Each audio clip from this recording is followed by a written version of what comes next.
All right, so since you decided to move forward, I just want to make sure that we're on the same page with the details. The first one is right here. My understanding, John, if you can come this way right here so we can show them exactly what we're doing. So my understanding is that this portion right here, we are going to completely remove it. We just remove this portion, and then we're just gonna do flat work. So we're not gonna have those two retaining walls anymore. Now this major retaining wall right here, which doesn't seem to be compromised at all, we're keeping as is. We're just removing the cap and redoing the cap here on top. Again, the retaining wall that separates the driveway and this portion is staying. This one that has sunk, both of them, this L shape we're removing. Right here on the porch, looking at it, I don't think that we talked a lot about, but all this plant is gonna be on our way. John, if you can come right here. So when we do work here, we can't have those plants overhanging like this. We need access. So this is likely going to be either damaged or removed. So I wanted to ask you guys your opinion on what you would like to do, because I talking to our concrete guys, we don't know a solution how we can work here with those plants the way they are right now. So that's the main thing, how we can pull them back so they're not on the way. Because when the guys are finishing the concrete here, they will need to work, right? And this is gonna be on the way. Right here on the steps, I was looking, you already have a very aggressive slope, and slope that is very aggressive. So we can't really raise this anymore to avoid the step. The best thing we could do here is just actually do another step here. And that's included, that wouldn't change anything on the costs. Right now, your railroad blocks are at about 17, 18 inches. We're gonna do the same. We're gonna come at 18 inches with our retaining wall from here to here, going all the way there. Joel, if you can come closer. So one thing that I noticed is that you already have cracks and chips on the existing floor of your garage, which is part of the interior right here. And I can tell you right now that as we try to remove this, as careful as we are going to be, those damages will get worse. And those are not included to be repaired. Of course, we're not going to tear it apart and not be careful.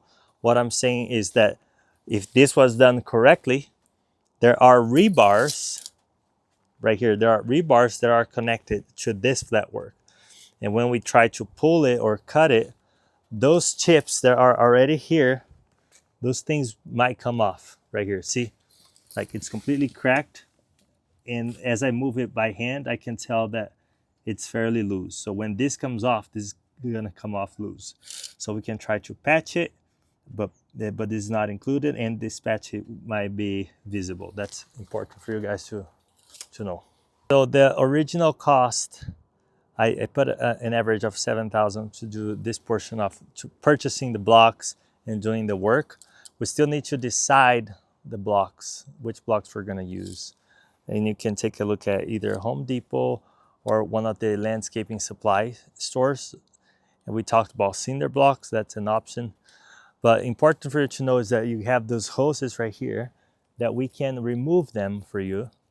And all those plants, they will be damaged. So we just estimated removing them and disposing of them. And let me know if you guys are okay with it. If not, then we need to do a different plan. And also the hoses, we can remove them, but we don't have it on the cost to reinstall them back, because I don't know how you're gonna want this to be finished afterwards. So after we do the blocks, how, if you're gonna plant things, if you're going to rerun those water lines, and those details are important for us to be on the same page. Okay, and so this wall is staying. We're not touching this wall. The only thing that you want us to do is the plaster. The plastering, very few professionals like to do them. I know a few good ones, but sometimes they're not available, and I don't know where their costs are gonna be. This is the best way to go about is after we're done with everything, plaster is the last thing, and I would just have them come and quote to replaster this portion well, to replaster and fix this cracks right here, and to replaster that this retaining wall that is staying over here. So that's why I can't guarantee a cost for now. I don't know how much it's gonna cost yet.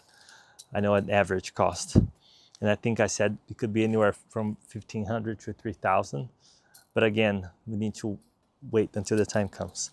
Last thing is right about where this drain is where we are planning either right here, which is about 50 inches or 4 feet from the where the garage starts, the garage concrete, or somewhere around here is where I included in my cost to have a Home Depot linear drain, which is the one that we installed. It's made out of plastic, but with the concrete, it's pretty solid. So we were going to have this linear drain coming over here and connecting to the storm water that you already have here. Because you told me that you have poured water and it has drained fine. So we would just assume that this is our best bet. I mean, it is, because otherwise, where would we connect to? We don't really have anywhere to connect to. So that's what we're planning.